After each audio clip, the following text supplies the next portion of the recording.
شبكة أنصار أهل البيت الإسلامية للرد على معتقدات الشيعة الإمامية تقدم لكم محمد باقر الفالي.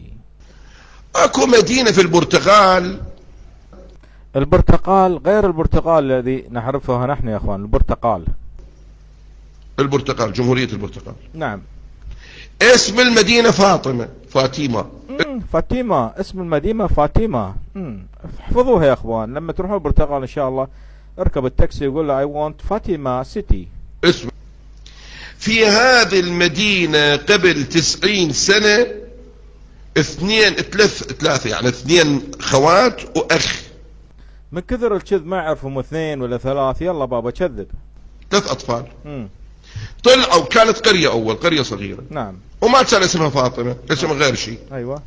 طلعوا من هذه القرية راحوا يلعبون، واذا بهم رأوا شبح من النور.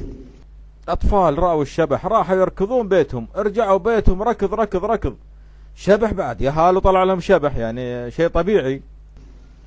شبح من النور بصورة امرأة، ولكن هاي المرأة محجبة وفيها نور. صلوات على محمد. امرأة محجبة وفيها نور. قالوا لها منو انتي؟ قالت انا ابنة النبي. نعم.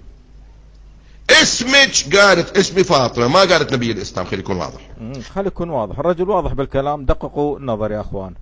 قالت انا اسمي فاطمة بنت بروفيت محمد. فاطمة بنت بروفيت محمد. فاطمة الزهراء تتكلم انجليزي مع البرتغال. نقول بروفيت محمد بنت بروفيت. اللهم صل على محمد. صلوا على محمد، صلوا على محمد يا موالين، صلوا على محمد. طيب المسيحيين يذكروها. اخواننا المسيحيين يذكروها. اخواننا المسيحيين يذكروها. اذكر لكم هاي رواية مسيحية الان. قالت انا فاطمة. نعم. بنت النبي. نعم. قولوا لاهل القرية اقل خلي يعملون بالمعاصي. نعم. وصت اليهال الصغار ان يبلغون اهل القرية يخففون شوية من المعاصي. يلا يا بابا. هاي قضايا المسيحيين يذكروها. مو اذكر لكم هاي رواية مسيحية الان. خلي يعملون بالمعاصي اقل.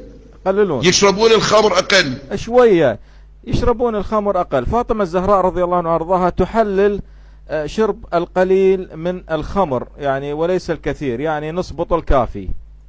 المعاصي كثرة، الزنا كثر، خلي يقللون الزنا. خلي يقللون الزنا، خلي يقللون شوية، يعني يخفون شوية. هاي العلامة. نعم. رجعوا الاطفال للقرية. رجعوا المساكين الاطفال القرية، راح يبلغون الرسالة. قالوا هاي القديسة فاطمة. الآن فاطمة أصبحت قديسة. يا فاضح المجوس، قديسة فاطمة. قالت أنا راح أجي وأخذ واحد من عندكم بهاي العلامة، صيروا خوش أوادم. في نفس المنطقة الذي ظهرت هاي القديسة. نعم. بنوا كنيسة. نعم، في نفس المنطقة بنوا كنيسة. ما أدري هل كانت فاطمة رضي الله عنها وارضاها نصرانية مسيحية يعني؟ كنيسة ضخمة.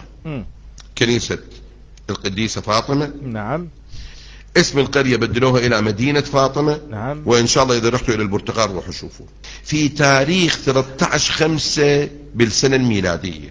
من كل سنة مو يزورون، يحجون إلى هذه المنطقة في البرتقال. نعم. الآن أصبح للرافضة مكان للحج غير بيت الله تعالى، كما هو الآن الحج إلى قم وإلى النجف وإلى كربلاء، أصبح إلى كنيسة القديسة فاطمة. قال حتى البابا والماما كانوا يحجون لهذه الكنيسة. صلوات على محمد. يعني أكبر شخصية مسيحية المرجع الأعلى مالهم. المرجع الأعلى. أنا قلت يمكن يقول السستاني ولا شيء، يقول البابا، المرجع على البابا. أنا قلت يمكن السستاني. يروح ويمشون على ركابهم. حتى يعني يا اخوان حتى يضحك عليهم يا اخوان، على اساس بالنجف كربلاء يزحفون القبور، يقول يمشون على ركابهم هناك بالكنيسة، يمشون على ركابهم. النصارى يمشون. البرتقال حتى البابا. نعم. يعني اكبر شخصية مسيحية المرجع الاعلى مالهم يروح ويمشون على ركابهم. نعم. وبيدهم السبح، سبحنا احنا سبح العربية، بيدهم السبح، يذكرون ذكر خاص ويروحون وحج. وهناك هاي مدينة فاطمة ورا هاي القضية صار إلها حج الآن 100 الألوف. نعم. الآن أصبح لها حج. حجاج كنيسة فاطمة القديسة فاطمة عفوا. صلوا على محمد، صلوا على محمد يا موالي، صلوا على محمد. الآن الدنيا والعجيب يروحون من مكان أقدام هذه القديسة فاطمة. نعم، الآن سنكتشف اكتشاف جديد أن هناك تربة برتغالية تنافس التربة الكربلائية. هم يقولون القديسة فاطمة من محل تراب أقدام القديسة فاطمة يأخذون العجائب والغرائب. يأخذون العجائب والغرائب والحوائج. والحوائج ايش كبرها بحلجة. اسمع طاحت عمامته لما قالها. من محل تراب أقدام القديسة فاطمة يأخذون العجائب والغرائب. نعم. والحوائج. والحوائج والحوائج في البرتقال في مدينة فاطمة. روح بعينك شوف. نعم. بدأت تكون قضية تاريخية، لا إنما أنا قضية على أرض الواقع. نعم، أرض الواقع كله من الواقع. الفالي ما يتكلم إلا من الواقع يا شباب. صلوات على محمد وآل محمد.